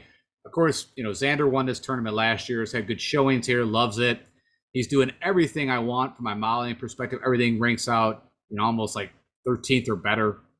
He's making a ton of birdies. This was the tournament that then, of course, Xander then went over to the Scottish Open and won that. So it kind of like, I don't want to say revived his career, but, it was his first win again in a few years when he won here. Now, typically, going back to back, we've seen it a bit, right? I mean, I talked about Max Homa. I mean, Rory, you consider about like Burns at the Valspar. There's, certain places where guys have went back to back, and I'm probably forgetting, well, did I say Scotty Scheffler went back to back at the Waste Management? So there's another back to back example, is all I was trying to figure out. So why not? Xander could definitely do it. He's playing amazing golf. He loves it here. So I think enough said on that. I don't think I have to sell you anymore on Xander. Patrick Cantlay, up and down. All right. I told you guys he was messing around with his equipment. That all got locked in, way back probably in February. Since then, he's been playing really good golf. I told you guys just a ridiculous record here. I think a lot of people know, shot the course record back when he was an amateur. You're on bent greens. The guy, again, from a modeling perspective, has been awesome. Let's go just real quick. I just want to dive a little deeper. And, of course, there's his gaining on Bennett. I've talked quite a bit in length with that if you've been with me for a while. All right, so he gained really good with the putter. And that's been, I think, a little bit of a bugaboo, at least for the last few tournaments. But the irons have still not been where we're typical. And I'm just trying to figure out what, I guess, around the green, which that's kind of a quinky thing. I mean, we've also had some very tough around the green conditions. I feel like here at the River Highlands, it's definitely much easier. Let's go take a look at that. All right, so what I did is I pulled up the Travelers in his history here. And funny enough, he had a couple of missed cuts, which is crazy because there's that 24th he had as an amateur. I wanted to look at how he does around the greens here. So typically gains around the greens. Irons could be either, on or off. But the last three times here, he has gained with the putter. So, that's the two guys that I'm going to plug in. I'm actually going to skip my buddy Victor. I don't know. Like I said, I think, I don't know. You can make an argument. I guess I don't feel like I need, and I'm not saying he's super distance, but the guy is just an elite ball striker. Now, I mentioned that his putter has kind of come around. His short game has come around. Of course, he just won the Memorial. So maybe that's a little bit. Of course, he had a second at PGA. I mean, I guess it's kind of ludicrous that I'm not. I mean, the irons have been a bit off and on, but for some odd reason, Victor Hovland's not sticking out to be that who I want to play here. So from a GPP perspective, I probably won't play him a lot, but maybe, what has he done here again? Yeah, a 54th at a light. It's been a little while since he's played here. So I don't know. It was just not a guy that I love, and I really am a big fan of in his game. But right now, I'm not super on him for playing in a GPP perspective. Tony Finau, no. I don't know. I don't feel like you can just score enough, maybe. And also, you see, funny enough, his driver. Let's go take a look at that. I'm kind of shocked that his driver would be staying it's a bit off. Well, I guess if you look specifically over the last few tournaments, and the putter, yeah. Just on a putting perspective, I'm going to have to pass on Tony Finau. The one that I have not been playing, but I'm kind of on, and so I've got two guys that are kind of a switch from the norm. One would be Colin Morikawa, and of course, on the cover screen, Tom Kim. I'm making the move. Again, both their games I think are so similar in my brain. I feel like, I've always stated if you want to get a discount on Colin Morikawa, just play Tom Kim, because I think from what they do off the tee with the irons, even short game, but they both can be very suspicious around the green and putting. So, of course, like I said, the U.S. Open, maybe that's got me a little excited. Let's go take a look here. Funny enough, his ownership is already showing up at 15%. So maybe the irons have been doing great. The driver has, kind of come back a bit. And maybe because we all just saw that he's making a few putts, that's getting us there. But That is one guy I have been thinking about. Usually, over and over, I will play Hovland over Morikawa, but for some reason, maybe it's the Spidey senses are tingling. I'm going to go with Colin Morikawa. Tommy Fleetwood, I don't think I have to sell you on. I mean, the guy's been playing amazing golf. I mentioned he had that 63 on Sunday, and still looking for his first win on U.S. soil in the PGA Tour. So I'm going to stick with Tommy's at 9,300. I like him. Wyndham Clark, this is a pure pass. He had a T15 here way back in 2019, which is good for Wyndham Clark. Of course, he's just won the U.S. Open, won the Wells Fargo about a month ago. But the high of coming off that and then playing the Travelers, I talked about this. You can see now from a GPP perspective, if you want to get off that wavelength and play the guy, you can make an argument that win equity definitely over Morikawa. Morikawa has not won a tournament since the Open 2 years ago. What was that, about 2 years ago when he won the Open? Yeah, 2021 would be his last win. So it's been a little while. So, you can make that argument, but, I'm going, again, what I'm thinking is that Wyndham we saw, where was he? Yeah, won the Wells Fargo and then missed the cut at the PGA. So, maybe there's a little bit of thought process there. Okay, Ricky Fowler, same thing. Had a couple 13s here way back, a couple missed cuts not too long ago. So you could put that against him. But I mean, let's go take a look. I don't think it was ridiculous what he did with the putter, but man, he made some long putts. So yeah, I gained 3.6. I think, like I said, Sunday must have dinged that the final round because I feel like he probably was gaining quite a bit more. I didn't get to watch, even though somehow the ShotLink data for Fantasy National, I think they pull it from the PGA, and when it's not a PGA event, they struggle to have it during the tournament. But overall, we did get the stroke gain data, as I showed after the recap show, or on the U.S. Open, the recap that, I would show it. But it wasn't in live as the tournament was going, which also makes it really hard when I'm doing showdown because I don't like betting blind. I like to have actual stroke gain data information as I'm figuring out who I want to play from day to day. It does matter. Anyway, so no arguments. Amazing golf. Way back had some past history here. So I'm going to stick with Ricky. Fitzy, no. I don't like where his game's been. It's just been very hit or miss for me. You see, only played here once, missed the cut. I mean, honestly, funny enough, from everything that I was kind of stating in the previous show, his game fits here. Let's go take a look. Why I am just, was not mentally on my radar. I guess off the tee would be one reason. It's kind of been Jekyll or Hyde, but really it was more the irons that I've been, feeling that have been, since the RBC where he just went in Fuego and he was really struggling. This is the problem I've always said. When you watch as much golf as I do and these guys so closely, that you see every little issue they have and it goes in the memory bank. And so even though the trend was really bad with the irons, and of course he had the neck / upper back problem, he did mention that fired back up. I don't know if that was at the Memorial, maybe it was at the PGA Championship. So maybe that's part of it too. But yeah, I'm just going to pass on Fitzy. Now, the one that I will give you a precaution to probably not play is Max Homa. But I've got this thought process. I mean, past history shows I'm an idiot also. But with the Fortinet, and I don't know, I just feel like everybody's going to jump off Max. Everybody was kind of on him for the LACC, at least early on. And then he's going to come out and have a really good tournament. Like I said, he's a back-to-back winner at Fortinet. This is maybe my own bias. This is what it is also. This is my last shot to play Max, not in California. I also mentioned the comp when he won Wells Fargo at TPC Potomac there in Washington. So I think that's a really good comp course too. It's a little while ago, so I'm not plugging it in or didn't do a lot of analysis on, but I know the course. I know kind of how it played. Also bent green. So that's my thoughts on Max, why I'm playing him. I would give you a caution. Justin Thomas, you can see, is ranking 88 on my model. I talked about him on the betting side. He's 75-1. I would never fault you. I have not pulled the trigger yet. I have to think about it. Maybe I will. But man, a lot of things have been going wrong. Awkward off the tee. Irons are still hanging in there. The short game, which that's interesting. I mean, I haven't got to watch a ton of JT because he hasn't been shown. But usually what we know about Justin Wright is one of the better iron players, especially at 130 yards in. And then around the green is typically he's elite, but the putter has just been brutal. And we all know, though, but that's what killed him, I guess, at the Open, man. Off the tee, lost 5 strokes.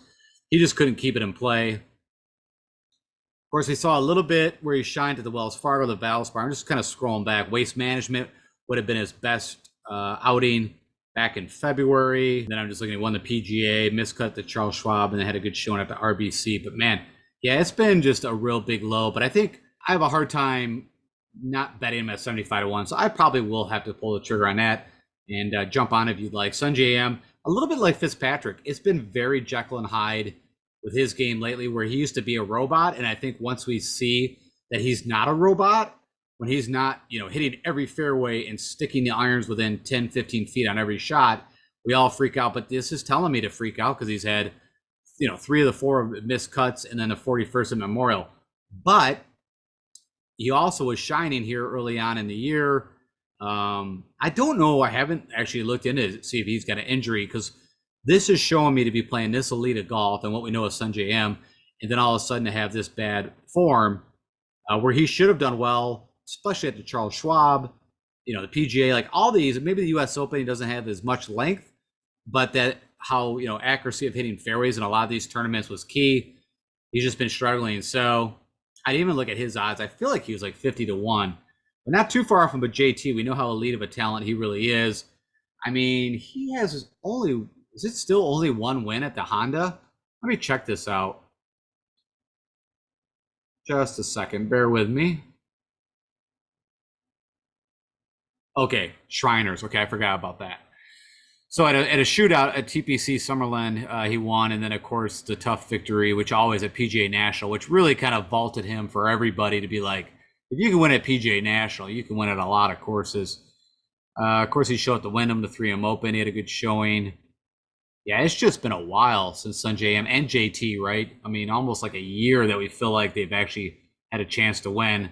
So ownership, I mean, right now, look at that. Projected ownership for JT is 0 out of, like I said, 3,000 lineups that have been entered so far. Again, it's very early. We're only Tuesday afternoon.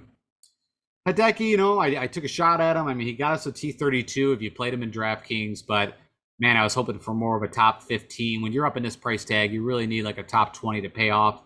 So I'm going to pass on Hideki. I just don't feel like, ball striking never hurts, but what do you do with his driver? Because he was struggling off the tee for a while there. Yeah, I mean, it's still the driver. And of course, you're going to get, and I told you the rough's over 4 inches here, so it's no picnic. I don't think it's going to be as hard. But wow, look at the irons. Unreal. Oh, and then the putter. Boy, what a contrast that is. I don't think the greens will be as firm and fast here.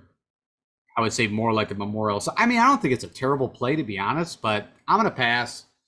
Cam Young, just can't do it, buddy. I don't know, man. You're talking about another person that's been just so out of form.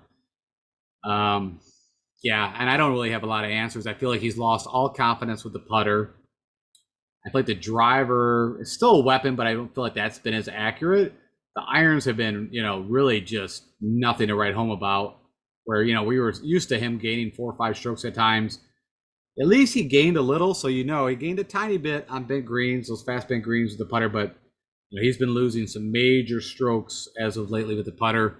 I never thought he was super elite, but I thought he was a decent putter. It'll turn back again, but he's in a bad run of it right now. Jason Day, crazy.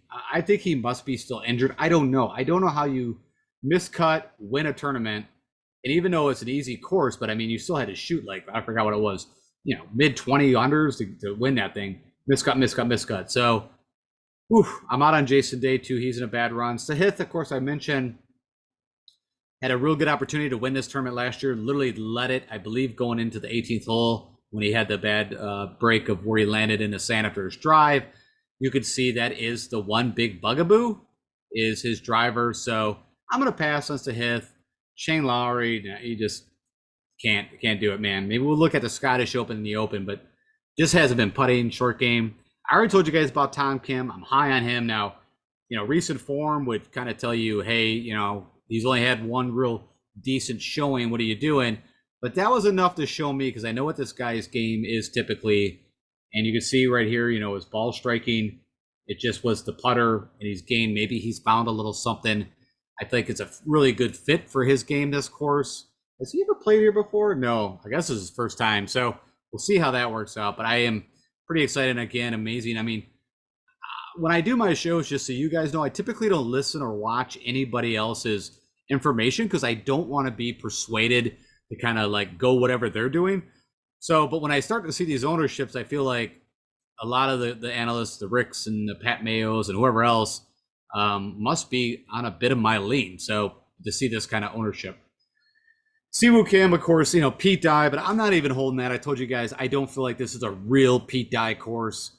But he has been doing everything that I want. The putter has been a bit off and on, hence, which is typical. I mean, it used to be a Siwoo where it was miscut or top 5 or a win. Now we're seeing it's more of a steady Siwoo because the irons off the tee. But it's now for him to get top 5, it's just he needs that longer putter that he's put into play to kick. And you can see that's been what's been holding him back. It's not been the tee to green. Typically very good with a short game. I don't have a problem with that. It's that putter, if he gains a couple strokes, watch out. He could be up for a win here.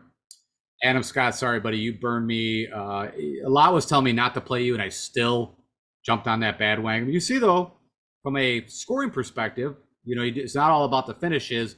It is about the points that you do. So not a terrible play. I mean, to come back, he had a T13 here a couple years back. He's had a good run of form. I mean, that miscut, it probably pissed off a lot of people. I can't believe I'm the only idiot that played him. But the guy has been scoring at a good rate. At 7,900, let's see here. I'm guessing it was the driver that really caused him problems. But let me check. Well, I mean, it wasn't like he lost a ton. It wasn't gaining. The irons last couple of events, and that's been the case. I mean, we had this run here where the irons went away, but the putter all of a sudden came to life. The putter, you can see, was bailing him out quite a bit, but it did not happen last week. Which, you put all that together, bad, not the greatest irons, not the greatest LT, you're not making a lot of putts. I'm going to my buddy Russ Henley. You can see he's been in a nice run of form for Russ, pretty much top 20 or better. Even had a really good showing. I picked him for the Masters, and he was up there in contention. Can't remember now where he ended up. It was like top 10. You can see he's had a pretty good record here, too. So everything points that my buddy Russ Henley should have a nice outing. Typically, if everybody jumps on that ship, then he will sink it, but Keegan's had a pretty good run here, too. I showed you. I did, of course, he was another guy that kind of killed my lineups because he was a pick and missed the cut. And I thought it'd be a perfect kind of fit for him. Did not work out. Of course, Harris English, one of your past winners at this course in 2021, had a T19 last year to kind of, had to try to represent his the hold for, back-to-back championship. It did not work out. But I like what I've been seeing. At 7,700, I think it's a pretty good value.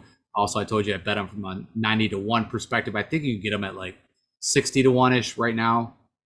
Corey Connors, I'm going back to him because, I think a lot of people might have jumped off him, but I think his game is more what we saw at the RBC Canadian.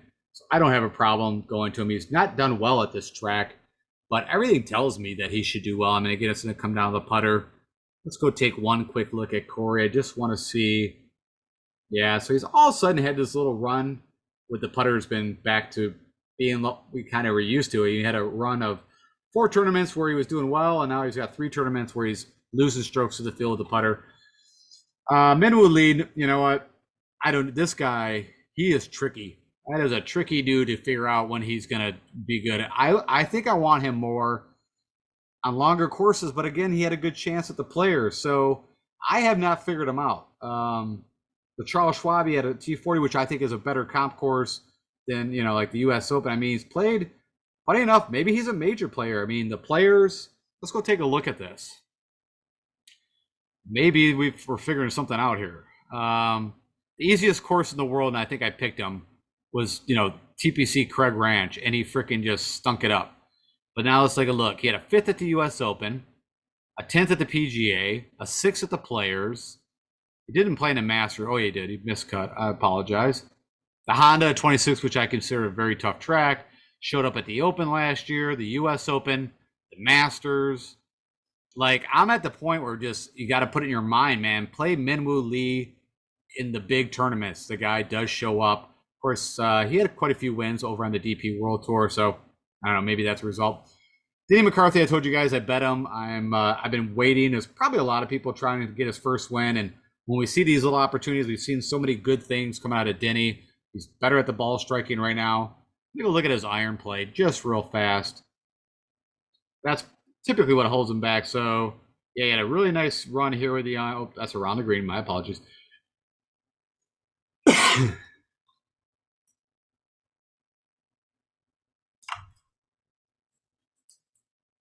So pretty good with the irons. Off the tee, he's never going to usually gain strokes on the field. It's pretty rare. The players he did because like accuracy is so much needed there. I feel it's needed here. He was neutral with the irons against the field, but gained 3 strokes, which typically that's what we're looking for. So if somehow he could put one of those crazy 10-stroke gain on these greens, he could maybe win that first tournament. Gary Woodland, you know what? I think I picked you last week. You got us through to the weekend. But I don't need your crazy ball striking here. You know, I mean, tougher, longer courses. I'll plug Gary in, but he just is not doing well with the putting in the short game. Plain enough, I haven't picked Brian Harman in a while. I'm going to jump on this bandwagon. 2 points. If we go look at Brian Harman early, end of right here. So kind of when the calendar year was flipping. I want to make sure I got this correct. Yeah. So it was like late fall, the fall swing, if you want to call it. He really came out, was playing really good golf. Did kind of struggle to kick off, showed up at the RBC, kind of boom, out of nowhere. And then, led or was right up there in the lead after like day 2 of the US Open. So got a bit of confidence. We already see that he's elite on this course. And again, old analysis shows that lefties typically do well here. With all that said, I'm going to go to Brian Harman. You could also see that, again, quite a bit of people that are on that little narrative. So somehow I'm just picking the chalk for you guys. Kuchar, not that he, would be bad here. I think it's a good fit for him. Yeah, I mean, pretty steady, 7,500, steady play. Ben Wyan, I kind of put Ben Wyan right with that Gary Woodland. Just an elite ball striker, typically very bad chipping and putting. So no, thank you. Stefan Jaeger, I think could do well here. It's just, again, what could he do with the putter? Also, usually out punches and scores his cost. Ownership's down, so that might be a good contrarian play. I might play a little bit of him. Seamus Power, you can take a look at this right here and kind of say, oh, that's not that exciting. Okay. This is what kind of drew my eye to Seamus Power because he hasn't been like fascinating. So what I'm doing is I'm going to take half. So the last 3 tournaments that Seamus Power, and let's go take a look at his results. And it's quite significantly different. All right. So come on, load. Okay, now it's here. All right, so let's go down and look at Seamus Power now. I need to do this a little easier. Let me just click model rank. That will pop up the guys up in the top. And again, this has changed, and I'm looking at just the last 3 tournaments. All right, so if we look at, again, a lot more green. He's been playing a little better. You can see, he has a miscuts, but, bigger boy tournaments, not good fits for him. But this is the type of track that Seamus Power can definitely play well at, is my feeling. So that is why I'm going to be going with some Seamus. I just wanted to show you that. If you look and take a smaller sample of his last 3 tournaments, looks a bit better than the last 6 tournaments. Okay, moving along. Also, we tried the Cam Davis experience with the whole Australian kind of, hey, that was my narrative. That did not work out. That the course, looked like an Australian course. A lot of other people thought the same thing. We thought, Scott. I know I didn't pick Dave, but I was on Adam Scott. I was on Cam Davis. I was on Cam Smith. That did not go well. And so back to the Jekyll and Hyde. Who knows? Cam Davis could literally come out and top 5 this thing. He is an elite ball striker, but it has just been a bad run of form. Let's go take a gander here. Yeah, the last couple tournaments, it's just been losing on everything. So not good. This son, Ludwig Edberg, I like to say it like that. What I have come to learn in a little bit that we got to watch him is he has actually got a really good short game, and he's really got a lot of distance off the tee, as you see here. But we don't really need that. We need guys hit more fairways. But at least what I was thinking, he had a really good short game. He putted well to Arnold Palmer, RBC Canadian, everything but putted. I don't know. I was kind of a little bit interested in him, but I think I'm going to still wait and hold. Aaron Ryer, I told you guys on the betting side, I think he's a good play. You can see he's had these spikes when the putter and around the green went with his good ball striking. But overall, I think maybe a little regression to the mean of, he should. Let's just go see. So he gained quite a bit around the green and gained a little with the putter. Typically, it looks more like this. But he also showed up at the Bolero, the Players, doing pretty well around the green and putting. The irons has a couple spikes too, of course, with these wins here. So if he spikes those irons again, very live. I might sprinkle him in. Right now, ownership's a little bit lower than I would expect. I'd have thought he'd be a little bit higher. I like Eric Cole. I told you guys he does everything I'm looking for. It's funny. I always think he's an accurate driver, but funny enough, sometimes that can get a little wayward. So 54% driving accuracy. Whenever you're not a big hitter, I always feel like to be on the PGA Tour, you have to be very accurate. But you can see, he still got around the Open, even losing a ton off the tee. Putter helped him out approach. The guy is actually a really good putter. So I'm going to go with that. Austin Eckroat, I already told you, I think here's the guy you probably should fade. I'll just be dead honest with you. Whenever everybody is like, oh, this is the guy to bet and this is the guy to play. Honestly, Austin Eckroat's game, I would like him more for like a big boy challenge course. He has played the Travelers once, made the cut. Okay, I didn't even know that. Let's go look at, what did he do at the Charles Schwab? He got around there. All right, let me just do another way I can look at this. So Charles Schwab would fit this course. Funny enough, like the Valspar, I feel like would be a good fit for him. The Sony Open, that's not a bad fit either. So he did have a 12th there. So I don't know, man. I'm trying to figure out where does this guy, because I think big boy courses he can handle, but it's showing that he has some good showing. So, all right, everything I see, we're going to go with it, but it isn't going to shock me that because everybody's so high on him and in ownership, that he could be the one that kind of stinks up the place. I told you I'm betting Patrick Rogers. I'm not picking him from a DFS side, but I did throw a bet 175 to 1. Griot, of course, just went into Charles Schwab. You guys already know. Some of these picks, as soon as there's a good spot to play him, I like these guys. He's been in great form, and I hope he keeps it going. He missed the cut at the U.S. Open, which might have been a pick of mine. I would guess probably, but I'm sticking with him. This is a good course. Good comeback. Kitayama, no thank you. Adrian Putnam, I think, is a great fit for his game. Very accurate, gets his way around, doing pretty good with the irons. Great short game and putter, so it all makes sense. Hoagie actually would be a pretty good fit here if the putter went. Nothing to write home about, so no reason to play there. No Taylor Moore, so I'm out on that. Told you Seabez, I've been kind of back and forth. It's nice to see the ownership slow, so I think it's a great time to play him. Because I think, even though he missed a cut here the one time he played, he should be fine now. I don't think he can win this because I don't think he can go low enough. But I think for the 7,200, get you to the weekend, maybe get you a top 10, top 15. So pretty excited about that for a little bit of a contrarian. Brennan Todd, I don't have a problem with playing him. I'm just not picking him.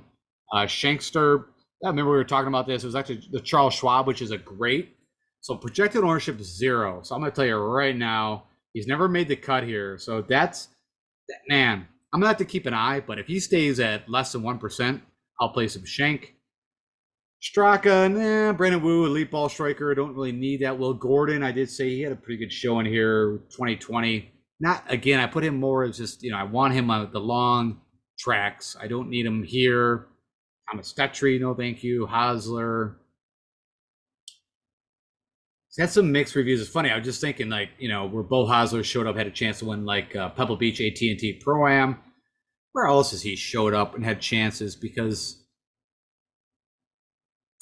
irons have been bad. Off the tee's been good. That's interesting. Typically, the guy's a good putter and good around the green.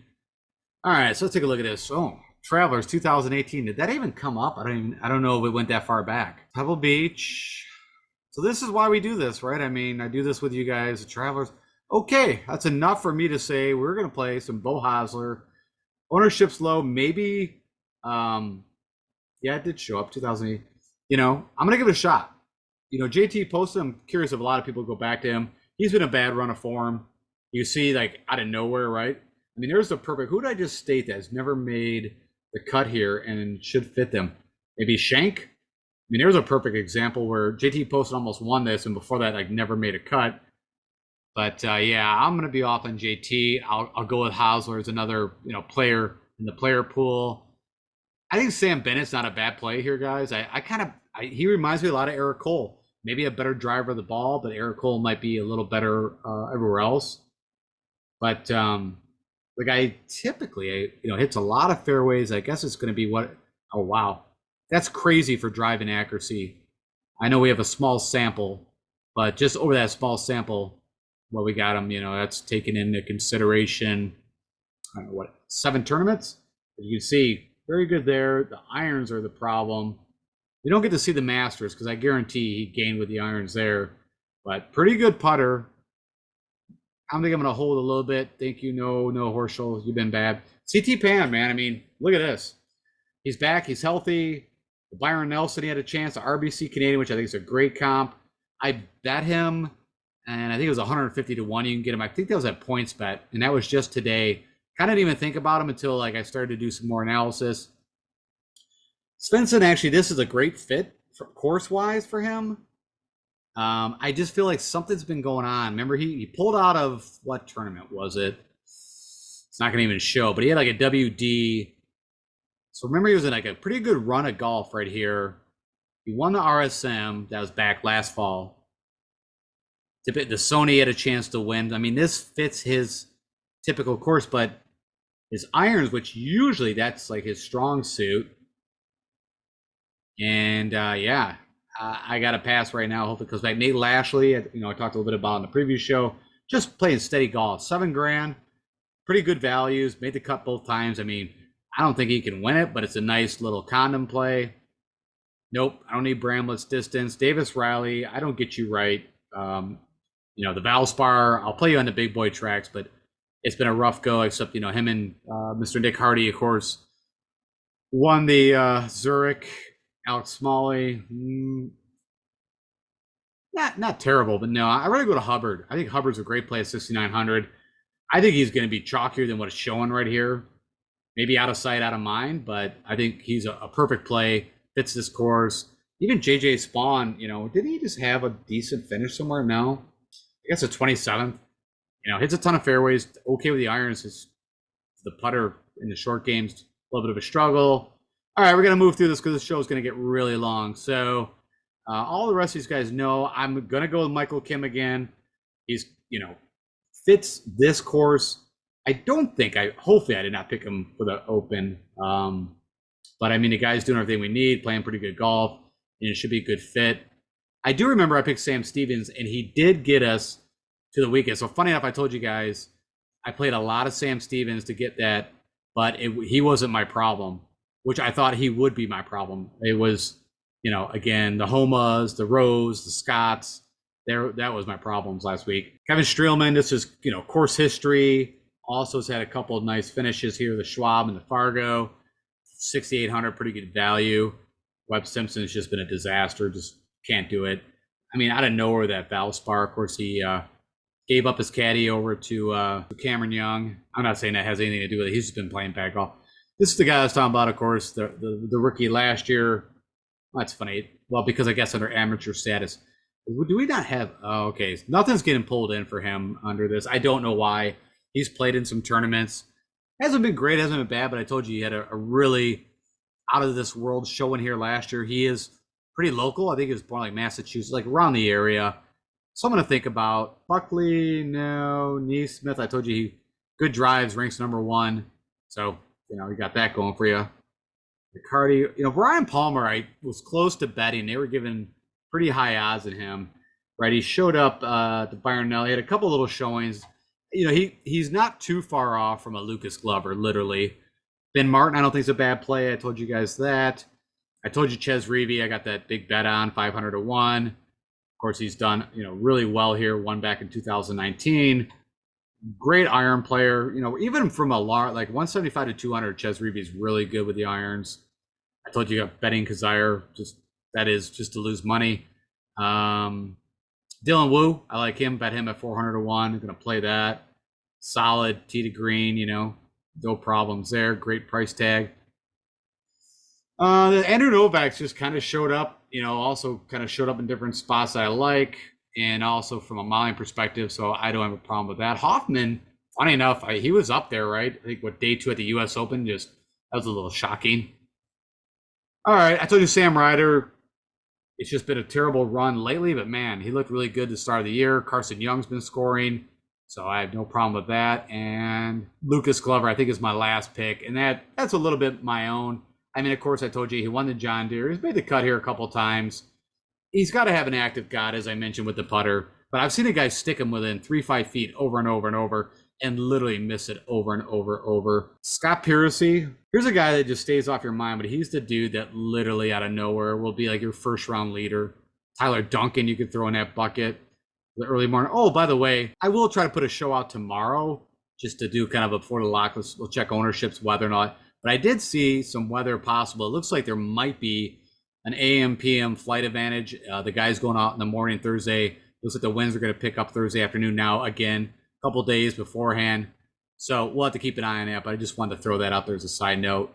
All right, let me summarize my player pool for the large GPP 200, 250K DraftKings event coming up here. All right, so to summarize, up top, I'm skipping the top three guys. A lot of that is, I feel like, tons of golf. I mean, you could even put Cantlay and Schauffele into this bucket, but I'm talking about the top guys who've been in these major contentions or contending for majors. I like these guys a little better. A little price break too. So I want to lead off with Xander. We got Patrick Cantlay, Morikawa. A little unique for me. We'll see how that goes. Fleetwood's just been running great. Ricky, of course, U.S. Open. Homa, again, probably one that could bite me in the butt, but I've got my own little narrative on why I'm playing Max. Tom Kim, have not been playing him, right? Has some wrist injuries. I feel like he's back, and this could be a great fit. Siwoo Kim, we'll see how it goes. It's been kind of a little bit Jekyll and Hyde, but should make sense. I'm excited about Russ, but typically when I get excited about Russ, you can see nothing worse than a top 19 or better, and he'll probably miss the cut. Harris English, right? Past winner a couple of years ago. Nice showing at the U.S. Open. Hope that translates. A bit of that was done with a putter at the U.S. Open, which he is a really good putter. Showed that here. Hopefully the ball, the ball striking is showing that the drivers come back. So good there. Corey Connors, Jekyll and Hyde, he's due, right? T12, miscut, T20, miscut, should be a T10, something like that. Looking for Denny McCarthy to get his first win. Brian Harman, exemplary record here. Loves his course. Lefties typically do well. And, of course, also showed up at the U.S. Open. Was right up there till the weekend came. Seamus Power, told you, kind of, right now a little bit lower, but I think this is a perfect course for him. I like Eric Cole. We're going to go Austin Eckroad, who will probably be the chalk bomb that blows up. If he stays at this ownership, I'm not going to play him. I will just go ahead and keep that bet that I got, 201. I like my buddy Griot, Andrew Putnam. If he definitely is at that ownership, I will play the crap out of him. Seabez at around 5%, like him. Bo Hosler, this was the last minute decision, but we saw he's done well here. Also has done well some comparable courses. Let's see how that works out. CD Pan, a couple of nice finishes. Also bet him Nate Lashley, Mark Hubbard, Michael Kim, Kevin Streelman, Ches Reavie, Dylan Wu, Novak, Young, and Glover.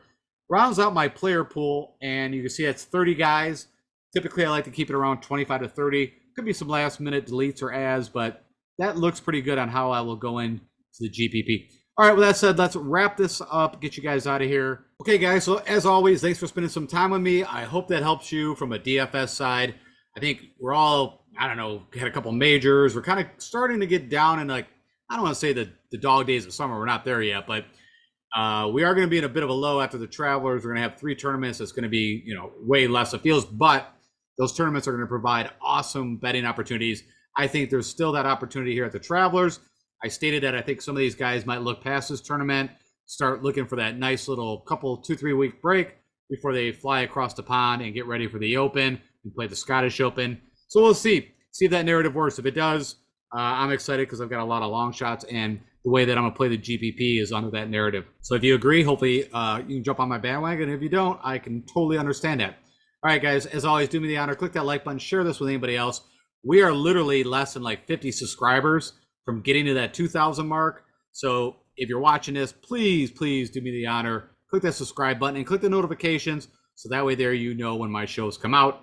And as always, follow me on DFS Golf Guru. If you use Twitter, I always keep an eye on everything for withdrawals and everything the PGA puts out, and anything funny, I will tweet that out. So, all right, guys, I will talk to you tomorrow. I will put out a quick little before the lock show to help you out with ownership projections, whether also, watch a little bit of the pressers, see what's going on. But anything we need to know, you will know tomorrow. All right, guys, take care. Have a great day.